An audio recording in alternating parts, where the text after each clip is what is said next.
Good afternoon, ladies and gentlemen. Thank you for attending our August 2nd Improving Talk. We are thrilled you're spending some of your Wednesday with us. Before introducing our brilliant presenter, I want to ensure that our audience knows about the Q&A feature included in this webinar. If you have a question for the presenter, feel free to share it in the Q&A feature, which is located at the bottom of the window. Your questions will be delivered to our insightful presenter at an appropriate time. Speaking of insightful presenters, let me present Michael Slater, who is a technical director at Improving. He will share a live demonstration called A Window into Business Value from a data scientist. The floor is all yours, Michael.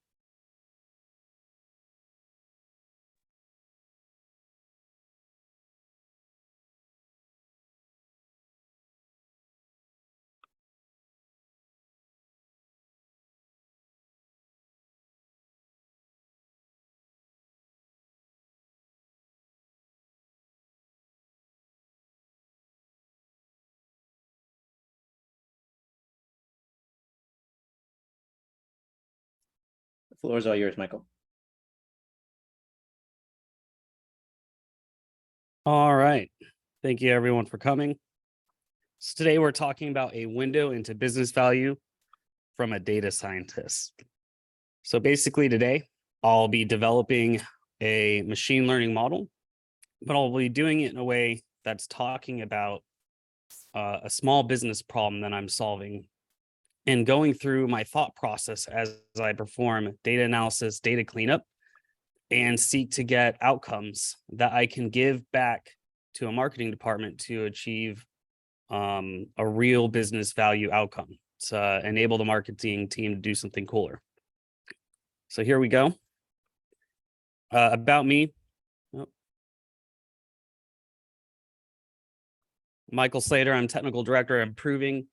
I help our partners figure out how to use technology to drive business growth. I do some CIO, CTO services, IT and software team leadership, and I'm really just a product-focused software team leader, and a lot of my work at Improving focuses around that. I specialize in application development, DevOps, ML, AI, really a broad technology space, but that's because I like to do a lot of things, and I'm still a hacker at heart, so I still write software all the time and deliver every day for our clients. So getting to our goal. So as a data scientist, I want to build a model that will help identify potential customers who have a higher probability of obtaining a loan. So I need to report useful findings to the marketing department so their marketing campaigns can target customers who are more likely to accept loan promotions. So a marketing department's given me a bunch of data about a previous marketing campaign and whether or not those targeted customers accepted a new loan application. And my objective, as I start thinking about my analysis objectives, I need to predict whether or not a customer will buy a personal loan based on, profile information, which we'll discuss right below.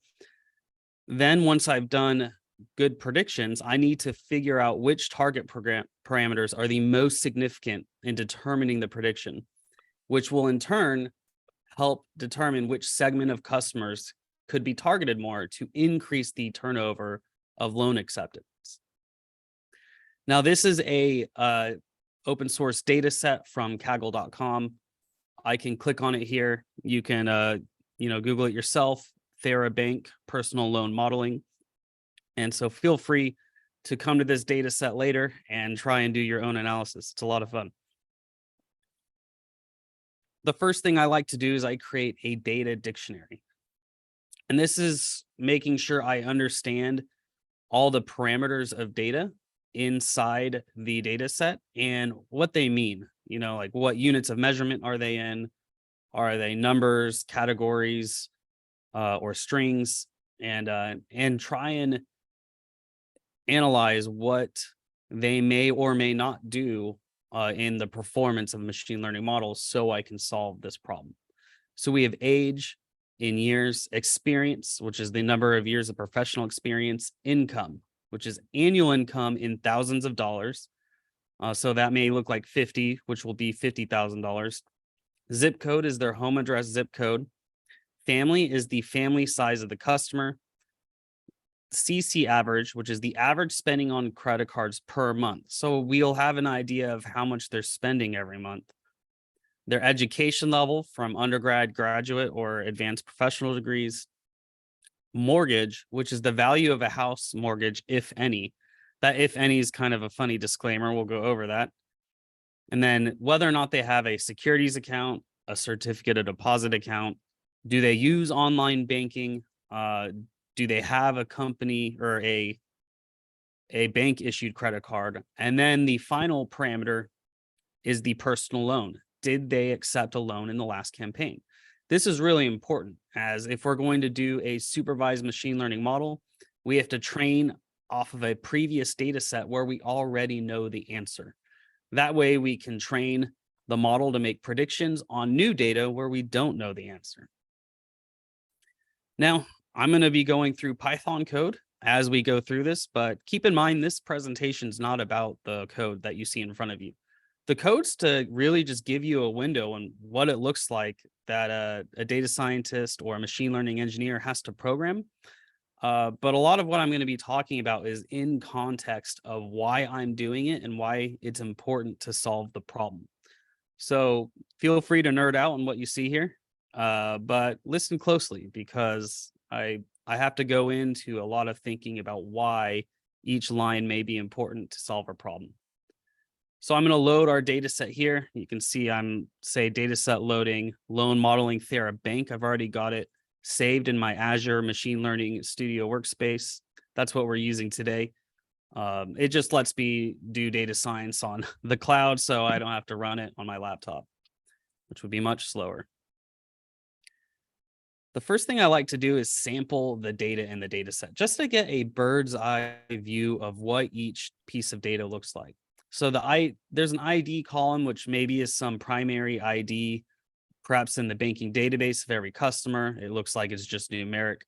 But I have age, experience, income, zip code, family, CC average. All of these look as I would expect them to be, and they're all, for the most part, numbers. I also run a little info object over the data. What this does is it lets me know how many rows and values are in each column. And as you can see here, each column is distinctly 5,000 rows. They have all 5,000 non-null rows, so I have no missing values. That'll be very important. And kind of as we see, all of these are integers or floats, which is a decimal value. I have one object, which is a zip code. That kind of makes sense. Even though zip code's a number, it's really a category value that's just represented by a number because the number of a zip code doesn't really make sense. Again, I'm checking for duplicate values.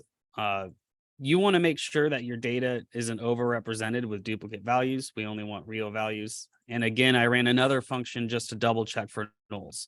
Null values or missing values always have the potential to really mess up your model. In fact, some machine learning algorithms don't even accept missing values. The first thing I'm going to do is drop the ID. We kind of saw that the ID is not really important. It's not meaningful. It's just a numeric identifier of the customer. It's not going to help us predict anything. I'm also going to rename all the columns to have no spaces because if you've ever met a developer, you know they don't like spaces. They make everything harder. Now, I know several of these columns are sort of categories, like family size is the size of a family. So there's not an unlimited family size. I know that's actually going to be pretty small. Like no one has a family size of 50, for example. And here you can see in my output that is true. We're pretty well distributed. I have 1,500 or so with one family size, 1,200 with two, 1,200 with three, and about 1,000 or 1,200 with four and 1,000 with three. Education, I only see three values. Again, well distributed. That's good. Security account, most do not have a security account, while a small amount do. That kind of makes sense. Most people don't use their bank as their stockbroker account. They may use some other brokerage website, usually separate. CD account, kind of same thing. Most people don't do CD accounts, well, at all, or usually with their banks, they try and find the highest on the market. Looking online, most people are online, but a good amount aren't. We have to keep in mind there's probably still a large amount of people out there who don't do online banking. They still really depend on calling or going in to a brick and mortar type bank. That could indicate, whether or not they, are good to be advertised to. And most do not at this bank have a credit card with their bank, uh, whereas maybe a fourth of them do. Now, this long one looks like it is experience, which makes sense. If we have a diverse age group, we're going to see a large uh, kind of splattering of experience. And zip code looks like we're represented by 467 zip codes. We knew that we had 5,000 rows of data, which isn't a lot. And having 467 unique zip codes, that's actually kind of a problem. That means zip code may be too specific for building a prediction model. I like to describe a lot of my data just so I have a general feeling of what the shape looks like. Age, for example, we're seeing we have a minimum age of 23 and a maximum age of 67. That's really good to know. That means pretty much everyone in this data set is an adult. If they went to college, they're probably out of it by 23 or near the end. And 67 means, that we probably have very few retirees in the data set. Maybe we have a couple. But a lot of people will work into their mid-late 60s. And so for the most part, we're seeing a pretty well distribution of age of working adults. That's just good to know, good to keep in mind. Experience is interesting. Here I have a minimum of -3. That seems really odd. I don't understand how you could have -3 experience, especially with income of 8. That means they're earning some kind of money. So how can you have negative experience but also having income? You would maybe have an experience of 0 at the smallest or 1. So I actually believe that this -3 is a problem. That's a data quality issue. We're going to discuss that. Now, the max experience is 43. That makes sense. If you do 23 plus 43, you're looking at 66, which lines up with our max age. So it's really the -3 that's kind of blowing us out. Now, the minimum income of 8, that'd be 8,000 a year. That sounds a little low. So that's probably a part-time job person. Whereas the max 224, that's a person probably well in their career making great income. Family, we see 1 to 4. We already knew the rest of these. Mortgage has a minimum of 0. Now, that is interesting because that either means, if you think of how a mortgage works, they're renting, so they don't have a mortgage and it's not represented in the data set. Or maybe they've paid off their mortgage. They've had the same home for 30 or 15 year for your standard mortgage and they paid it off. Or they could, live in a situation where they don't have a mortgage, like roommates or family. Whereas the max mortgage, we're looking at 635,000. That's a huge mortgage. That's, a multi-million-dollar house. So in my initial analysis of data values, so you can see, I really went through every piece of data and kind of thought about it. Does it make sense? Do the values I've sampled have a basis in reality that are logical, right? And as a data scientist, you kind of have to think of those things. Does this data make sense? Because you're really the last line of defense for data quality issues, or any issues with the data, the sample size you have, and you have to think about how you're going to deal with that. And in every business or organization, that can be anything from I have to fix it myself here in code, which is really the example I'm going to do today. Or maybe you have a large data engineering team or organization, and you would interface with that organization and say, hey, somewhere in the pipeline, this data is, being input incorrect or being computed incorrectly. And you start a small project to try and fix that because it's going to affect your work downstream. Data quality can really, really throw models off because it's basically training off of, lies, we could call it almost. The next issue is zip code. This is really a sample count issue. There's too many zip codes for the amount of data I have. I have, almost 500 zip codes and 5,000, 5,000 rows. That ratio is way too small where zip code could really be meaningful. So we're going to discuss a potential way to address that. Now, again, as I go through all these, a lot of this is a thought exercise. These may not be the real way you solve it, at your company or in your project. But the point of the exercise is to really exercise your thinking skills, your analysis, and learn how to identify and raise data quality issues or sample count issues, and understand that they need to be addressed if you want to be able to put out your highest quality model. So looking at experience, I'm going to query the data set. So I'm just looking at experience less than 0. I'm going to look at the first 20 values, as you can see from the Python code there. And looking at them,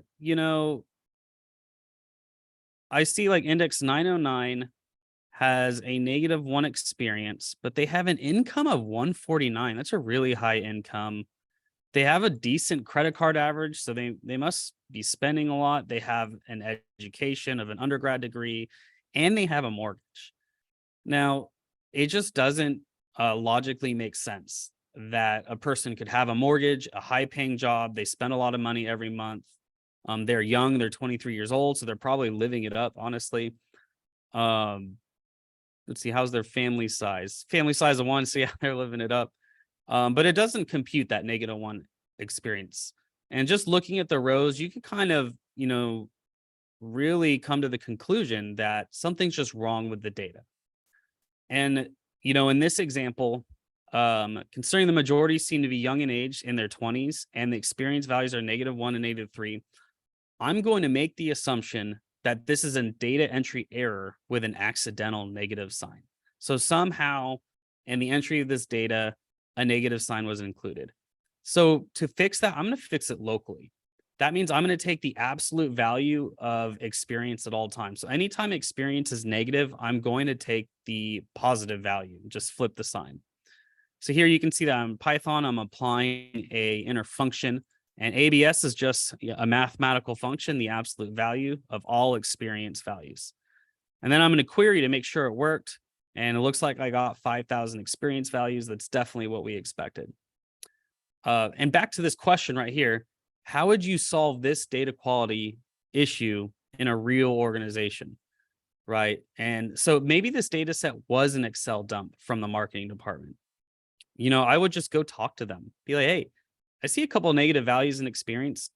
Could you think about like how that value is determined? Was it input? And really try and get to a root cause of experience and even discuss it with them. Tell them how you plan to solve for the data quality issue and make sure it makes sense to them because, this is their data. I mean, as data scientists, we're always working with data from other departments, right? It's never ours. And they're going to really know it best. And they should be part of the decision making and how you will address issues because because the result's going to affect their work, and we're all a team trying to make this happen together. So reducing zip codes. So we talked about 467 is just way too many, right? So we're going to do some feature engineering. Feature engineering is a technique in machine learning engineering where you turn a parameter or a feature, they're called, into something that will be more useful for the model, but without taking away the original meaning or intent from the data itself. And I looked up zip codes just to understand how they worked. And actually, zip codes have a very distinct meaning. So the first digit of a zip code is the national area of the country. And the next 2 digits are the large city post office, I guess the closest center or large city post office. And the last 2 digits are actually an associate post office. So they have some kind of hierarchy in zip codes. That's really good to know because if 5 digits is, resulting in way too many unique zip codes, I could take the first 3 digits, which would actually still be meaningful. That is still denoting an area, a geographic area. It's just going to be a larger area. So instead of targeting, neighborhoods, perhaps I'm going to target whole city sections. And that way, we're still getting some distinct geography, but we're just, zooming out a little bit. And so that's what I'm going to do. I have a function here called zip3, and it's very simply going to return the first 3 characters as a zip code to indicate its large sectional center. I'm going to go and run that. I'm going to add it to a new column called zip section, And I'm going to drop the zip code column because I no longer want it. And doing the final count, I've gone from 467 zip codes down to 57. Now, 57 out of 5,000, that's maybe still higher than I would want it to be, but I'm going to call it good enough for now, right? I can go back and reevaluate this decision, but I've really greatly increased the amount of zip sections that there will be per samples, or the 5,000 amount of samples I have. So that's okay. I'm going to make sure that I correctly got this in here. And here's zip section at the bottom, 5,000 values. And importantly, I marked it as a category. You can see in the code, I called it PD, that's pandas.categorical. I wanted to make sure it read zip code as a category value, which means there's a very set amount of answers. And it's not just an integer, even though it looks like an integer. Because by default, if it looked like an integer, that's how the model is going to read it. But by calling the categorical function, the model will distinctly know it's a category and won't treat it like an integer. Here comes some exploratory data analysis. So now I want to see how different features of the model are laid out in the data set and relate to each other. One way I'm going to do this is I'm going to generate a box plot of age versus family. So on the y-axis here, I have age, and on the x-axis family. And you can see I've made a box plot per family size. And this is showing a pretty healthy distribution of age per family. That means for every family size, I'm seeing a good distribution of age, right? We see the middle line here in the box plot. I believe that's the median. It's hovering near 45. And the distribution, is quite healthy between mid 30s and high 50s. Varies a little bit for each one, but that's showing me we have well-sampled data over all the family sizes. Now I'm going to do another interesting one. We know we have income and credit card average. Now, as we can see, income and credit card average are going up on this positive correlation. Credit card average on the y-axis, income on the x. That makes sense. When you earn more, you typically spend more. And you see the gray area, highlighted area of this line plot. That's actually indicating the kind of like the same quartile distribution of spending. So there are some high earners who are carrying low balances here, right? Like I have a high earner at nearly 200, but they're carrying a really low balance. Maybe they're just, thrifty still and they save a lot. But in general, the dark blue line is showing the correlation, as you earn more, you spend more. That's something we kind of expect to see. Now I'm going to do income and mortgage, right? And I chose a scatter plot for this because I wanted to see more distinct values. And the other reason I chose the scatter plot is I wanted to confirm what I suspected earlier, which is all these zeros. And really, you see zero everywhere from, low income to the highest income. Now, that can mean they, anything from they rent, they bought their house outright, or they paid off their mortgage already. We don't necessarily know the answer. But a really interesting trend line we see is a very distinct max correlation between income and mortgage. And we know actually from, if you've ever obtained a mortgage, when you get your approval from the bank, they look at your income and your spending and they give you a max mortgage amount. And that's where that very crisp line is coming at. Those are the people who bought a mortgage at their maximum allowed amount, right, to obtain the mortgage from the bank. And you see people in the middle who, didn't hit that maximum when they bought their mortgage, or they've just, had more years paying it off. Now we're going to count zip sections. This is telling me how many sample values are in every zip section. Now, I kind of suspected this might happen. We have zip section 900, for example, which has, over 350 sample values. And then zip section 903, that might have one sample. You can barely see the line. Now, if you just thought about this for a few minutes, you would realize, this makes complete sense. 900 is probably a major city, right? And so that bank, has a higher distribution of customers in that major city and showed up in the sample. 903 is probably, a pretty rural area. just probably a lot less dense housing. Or maybe it's industrial and there's just very few housing in the area, who knows? But we have a very uneven distribution across zip sections. This isn't necessarily a problem, but this does kind of allude to me that zip section may not be very helpful in just providing a good indicator that people are going to obtain a loan, just because, does whether or not they live in a major city, that's almost what this zip section is going to come down to, right? And so if you wanted to think of further feature engineering, you could even go that route, right? And get it to like an urban, suburb, and rural, 1, 2, 3 type. And by analyzing each of these zip codes, we're not going to go that far, but I'm kind of just saying it out loud because you could consider further feature engineering zip section, or you could remove it entirely, probably. I'm also aligning income to zip section. And this is also seeing something interesting. Income's really well distributed in zip sections, except for section 918, that's really high. That may tell me that that's a particular area that has, has higher value homes, right? Not higher value homes, just a denser population of high income people. Some maybe more expensive area to live because they can afford it and they all congregate there. I'm going to run the pair plot.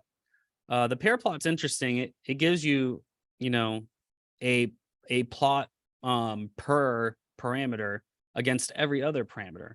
Now I've removed a few of them that are just zeros and ones because they won't be meaningful. But this is really a simple plot to get a bird's eye view of correlations. It's usually sort of useful. If you see anything meaningful here, you'll usually create another plot to dive into it. Some of these I've already investigated. I don't see anything else particularly interesting here, or unusual. So we're going to go ahead and skip over it. Now, something that's really important to do is a heat map. And a heat map is going to do a colorful map, and it helps you identify features that are highly correlated. That means features that, they mean the same thing almost. And so highly correlated or highly uncorrelated will be from 1 to -1, which is just a negative or positive correlation, right? So a negative correlation would mean as one goes up, the other goes down. Positive means they both go up or go down at the same time. I'm not seeing any huge numbers here in the center. Credit card average and it looks like income are at 0.6. That kind of makes sense. That correlation's not so strong. I'm worrying about it. But one I am going to worry about is age and experience. They have a correlation of 0.994. That basically means they're the same value, as at least according to machine learning model. That means when one moves, the other moves the exact same way. And we know that, right? If these are measuring mostly adult college graduates, everyone kind of started at 23 and got to 67 from age. And then, experience is just that minus the base age, 23. They're the same number. Now, this is a problem. In almost all algorithms, this is going to be a problem. We want what is typically called independent variables. That means they're variables that are independent of each other, that one variable is not a deterministic output of another variable. Like you can't run an equation to get the result of another variable. But in this case, you can. We actually know that 99% of the time, as the heat map's telling us, that you can basically take age minus 23 and get experience. That means that we only need one of those. And so we're going to choose age or experience, and we know we're getting the same one. Now, you may make the choice on which one to keep from, like one of them may be like a more unbiased type of thing, like maybe age is a high biased type of parameter, and you don't want to say like, oh, our model includes age, but experience is usually pretty relevant and unbiased because it's just years of working experience, right? And so we're going to drop age. Now, you normally in this kind of decision, I'd definitely be like, hey, marketing department, age and experience, I'm not going to use both of them. Which one would you rather me use? And walk them through the decision process. Make sure everyone agrees on why you're using one or the other. And it's really just semantic at that point, because you know that to the algorithm, they mean the same thing. but maybe it means something to a regulator or a compliance policy that your company may be following. So just keep that in mind. So more observations is right, income and credit card were positively correlated. We knew that. Despite combining zip sections, we still don't have good distribution across all our values. That may not have a good impact on the model. I don't think it'll affect it negatively. I just don't think it's going to help. So here we are dropping age. And now we're going to move on to building the model. Now, really quick here, I'm going to switch back to my slides because I need to talk a little bit about model building so you understand the next steps that are about to occur. Let me hit this presentation button the right way. There we go. So the first thing I want to talk about is one-hot encoding. So zip section, we knew that they're category values. Well, in any category, you can't represent a category mathematically because it's a set of distinct options, at least not the value by itself. And so we use a technique called one-hot encoding. So let's say you had a list of colors like red, green, blue. You would have in your data set the word red, the word green, the word blue. How do you represent that in mathematical terms? Because those are categories. What you do is called one-hot encoding, where you create a column per option. And in that distinct set of columns, you flip from 0 to 1 the correct answer. So on D1, D2, D3, reds, you'll have D1 always flipped, greens always D2, and blues always D3. And the other values will all be 0. This is a way to describe a category to a machine learning model. Now, we had only about, maybe 8 to 10 features in our data set. With 50 or so unique zip sections, we're about to add 50 parameters to the model. That is part of the reason why I really think it's not going to be super useful, because we've gone from 10 to, plus 50. We're still going to do it, though, because I like to show the exercise of doing one-hot encoding. Now, we're going to use a decision tree classifier. This is like a decision tree. If you've done mathematics, you've gone over it. Some other business classes even go over it. You've probably seen one somewhere out there in your education or career. And a decision tree is basically a flow chart of decision making, right? So looking at the top, age over 30, yes or no. You answer the question and you go down that path, right? And you look at whether or not it's true, and you go to the next node. Salary over 2,500, same thing, right? Yes or no, you go down the path and look. One of them is yes, get a loan. 2 is no, don't get a loan. That's the prediction. So we're going to use a decision tree for this, right? And you can kind of see why I'm leaning towards a decision tree. There's lots of algorithms we could use, but I can actually take the tree and give it back to the marketing department. They can make the same decisions my model does. I can print it on a poster. So the algorithm will split, analyze the data, and make the tree. And once the tree is built, we can make predictions in the data by traversing the feature values, the leaves, and get to the nodes. We'll also go into optimizing a decision tree in a technique called pruning. And yeah, it is just like gardening, actually. If you've ever pruned a tree in gardening, you kind of cut off branches that don't look pretty or are unhealthy for some reason. Maybe they have fungus on them. And yeah, you prune a decision tree. We will actually cut off nodes of the tree that we don't think are meaningful, right? And we're not going to do that in a random way. We're going to do it with some math. And this is where some of the real programming and machine learning engineering really comes in, but it's really not that scary. You learn the technique and you just apply it, and it just takes some practice. But at the end of the day, once you do it a few times, it can be straightforward to optimize most machine learning algorithms. And the last thing we're going to do is measure model success. There's of course the standard measurement accuracy that you can always think of. But there's also 2 other measurements called precision and recall. Precision and recall are interesting because precision measures of all positive predictions, how many are actually positive, right?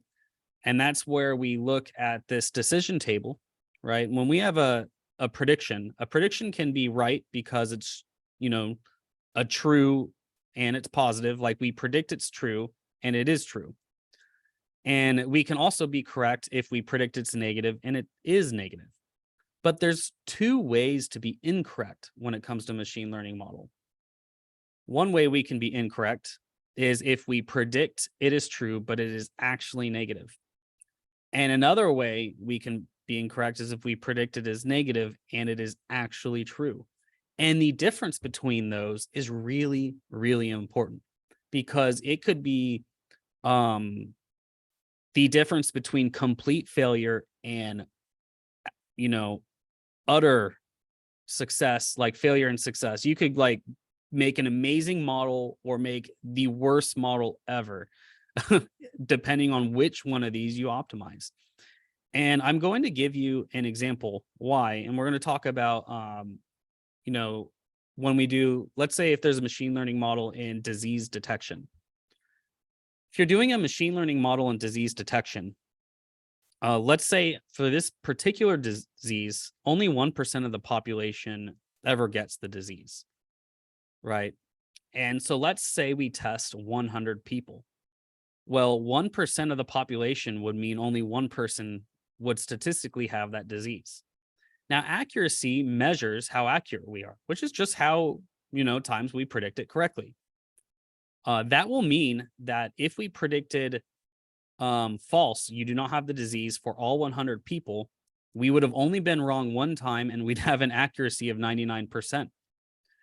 But that's not good because an accuracy of 99% means we failed the one person we were actually attempting to predict for in solving the problem. So an accuracy of 99% could be a complete failure from depending on your, business outcome, what is valuable about the model.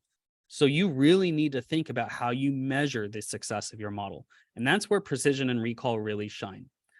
So precision, right, of all positive predictions, how many are really positive? That means you're going to put the false positive, right? And so if we have a lot of false positives, in this case, if we said a lot of them had a disease, we would maybe tell a lot of people that they had the disease, but they didn't. Is that good or bad? Now let's think about recall. Of all real positive cases, how many are predicted negative but are actually positive? That could also be good or bad. So if you think of the terms of disease detection, we actually want to optimize to make sure that we reduce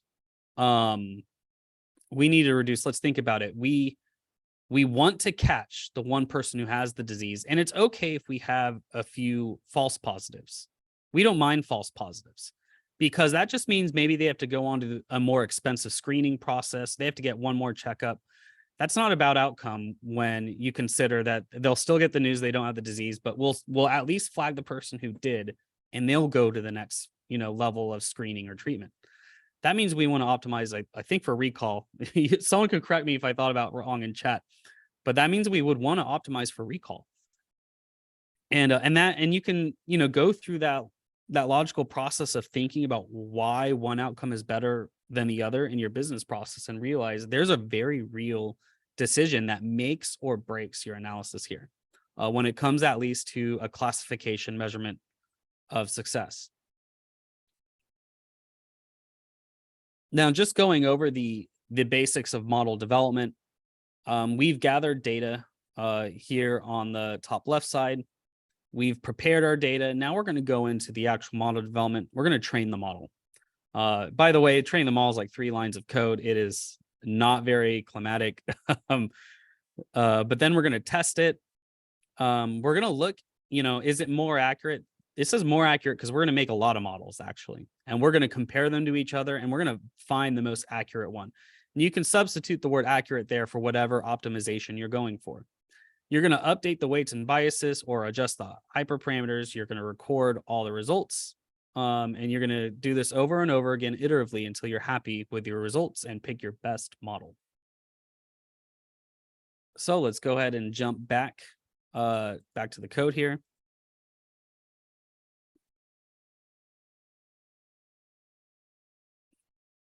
So first I'm going to separate my target value, which is personal loan, away from my features. And notice I'm dropping personal loan from the features.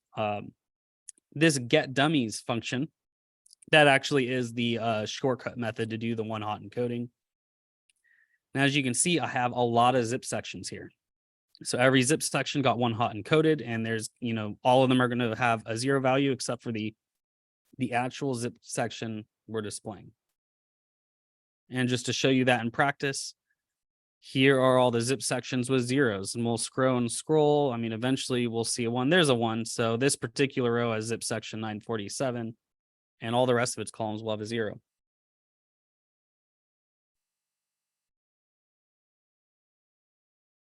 Now I'm going to split my data into training and testing with a size of 0.2. What that means is I'm going to use 80% of my data to train. I'm going to hold back 20% of that data to do testing. I'm going to say, hey, I know these answers, but I'm not giving them to the model, because after I build the model, I'm going to use the right answers to test the performance. There's a very common kind of intro technique into measuring performance. It's a really good starter thing to when you're just, ballparking models. You'll start using more sophisticated techniques, as you get closer and closer to the real model, but this is going to do it for us today. So here we're also seeing something. This is the ratio of people who accepted loans to who didn't. So 0.9 ratio, which is 90%, did not accept a loan, where about 10% did. And what that means, though, is we have what's called a class imbalance, which means we don't have a healthy distribution of who did and who didn't accept. That makes it even harder to determine who did, because we don't have a lot of examples of good predictions. We would, 5,000, as I said, is not a lot of data, but this is a sample problem. And there are techniques that make, that perform, techniques that reduce the disparity between this ratio to make this better. We're not going to worry about those today. I just like to call it out because if you have a really large class imbalance, that I'd consider this, fairly large. You're getting into the thinking about, just like disease detection, you have to use special techniques to make sure that you're going to come out with a good model, because by default, it's really hard to make a good model when the imbalance is so high. Now here I have a bunch of Python code. I'm not going to read through it all. I will talk about every method and what it's doing. One is printing the confusion matrix. If you remember my previous slide right here, the confusion matrix is simply the 4-quadrant decision matrix on whether or not we were correct and which way we may have been wrong. And that's just going to make a pretty graph for us. I have a function called getScores that measures the accuracy, recall, precision, F1, and ROC, AUC. I haven't talked about those yet, but I will. And it's gonna take a model and print out all of the scores for us against our test data, right? That's the data we held back. And then I have a function called print tree. This is actually going to print on my screen the decision tree in a flowchart manner that we could follow visually to understand the decisions that the model made. And I have a function called getImportances. These are going to help us determine which features are important. And just, a few more functions, but let's move on. So here is the magic. This is me creating the machine learning algorithm tree.decision_tree classifier and calling .fit. This is the magic.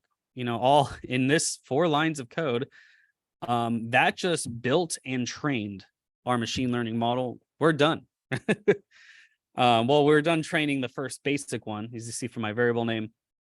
But that's how easy it is. Like all the hard parts were before and after. The actual training is a couple lines of code. If we had a lot of data, though, this could have taken minutes, hours, or even days. This is when you hear about, I need GPUs to do machine learning. Well, if I had a lot of data and a complicated model, I would need GPUs and I may need days. Now here is the decision matrix on this basic model against the test data. And true is here on the left, and our predicted is here on the bottom. So the amount that we predicted yes and actual yes were 82, or 8%. Predicted no and actual no were 90%, about 892. And we got a total of 26 wrong, 12 with yes predictions, but actually no, and 14 with no predictions and actually yes. So those are our, our errors and which error we got. For the most part, though, we got a lot right. Let's go and look at the scores. So I always measure the scores of the training data. They do give you insight in your model. You shouldn't use them, though, for your comparison. And they got perfect scores. It's actually, in a way, bad to get perfect scores on your training data. That means your model is highly fitted for the training data, which means it may be too overfitted for real world data where it doesn't know the answer. And in the real world, we got a 0.85 or 85% precision, or recall, 87% precision. F1 score is actually the middle ground between recall and precision. Recall and precision are actually competing factors. And so recall finds the best of both and does a middle function. And so that's 86%. And I don't really have time to go over the ROC AUC curve, and that's at 92. But that's also another type of measurement we could do. So now we're going to actually print the tree, right? This is really the getting back to the business value, because ultimately this tree is going to inform our marketing department. Now, wow, this is a complicated tree. I mean, it's got, over 100 decisions to make here. But you can see the top of the tree, it says income less than or equal to 104.5. If that's true, you go left. If it's not true, you go right. Right. And the next ones are credit card average and education. Okay, so I can actually read this flow chart and follow it. Like I could take a sample piece of data and follow the whole flow chart to an example. Now, this would make a really, really big poster. It's too complicated. We need something simpler. Now, I'm going to measure the important features of this tree. And we see that income, education, family, credit card average are really the top 4, experience, maybe top 5. Some of the zip sections had meaning. And then basically anything between 920, any feature not included here basically had 0 importance to the model. Credit card had super low importance. Whether they're on online banking is low importance, it just didn't matter when it came to a prediction. So if we go down, well, okay, we kind of gathered that we could prune this tree. So let's actually prune the tree. And so one thing I'm going to do, and I'm going to start running it here. I'm going to take all the hyperparameters of a decision tree. One of those hyperparameters is max depth. Like trees could be 6, 8, 9, 12, or 15 deep, or have no max depth. And I'm going to take all of these types of parameters that go into the actual algorithm. So these are like your knobs on the algorithm. This is where you kind of have to know the math behind the algorithm. You have to know how the algorithm works to choose these values. That's where some real knowledge of machine learning engineering comes in. But the part that is obvious here is I have a scorer, and I'm going to find the best model from the best F1 score. Right. So that means I'm going to make all these models. This is going to make like 1,000 models, by the way, because it's every parameter against every other set of parameters.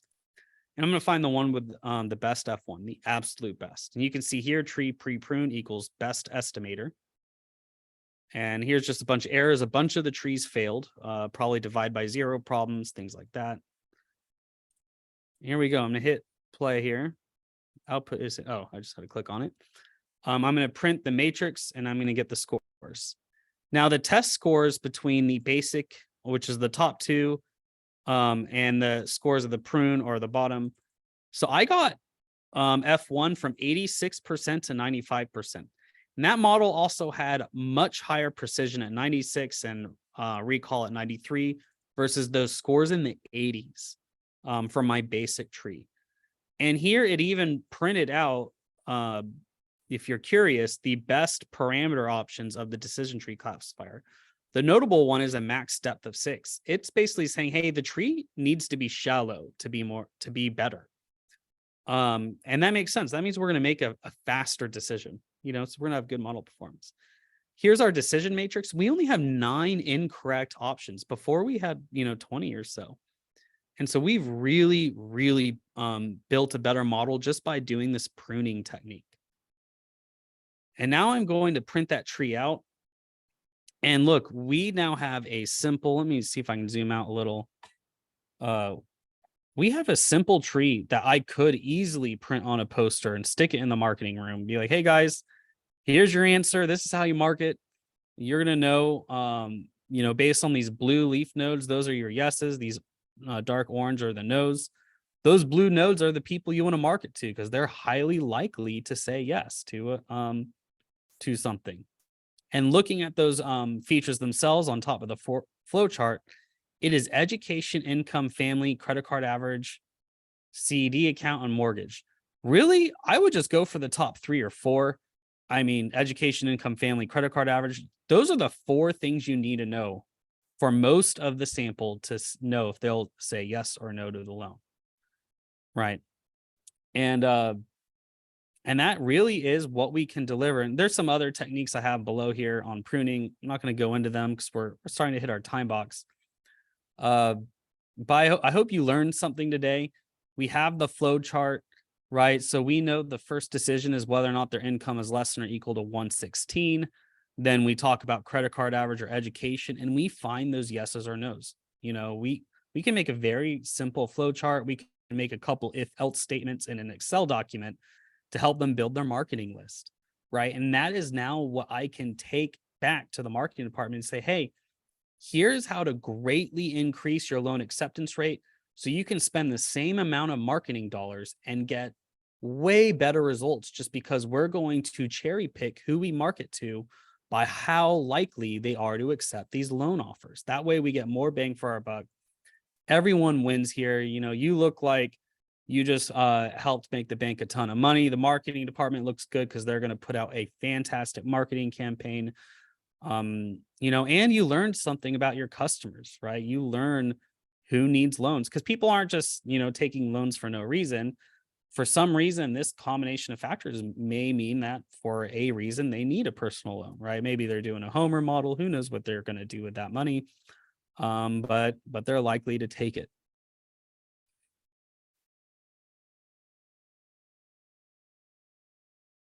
Nope. And here we went back to the beginning. Let me get to my last slide. But thank you. Again, my name is Michael Slater. Please email me, michael.slater@improving.com. If you have any questions or follow-up, you could put my full name into LinkedIn, Michael John Slater, and connect with me there. Happy to connect with anyone, respond to any emails I get. If you have any questions, happy to answer them now. Hopefully I was so thorough, though, that there are no questions. Who knows? Let's see.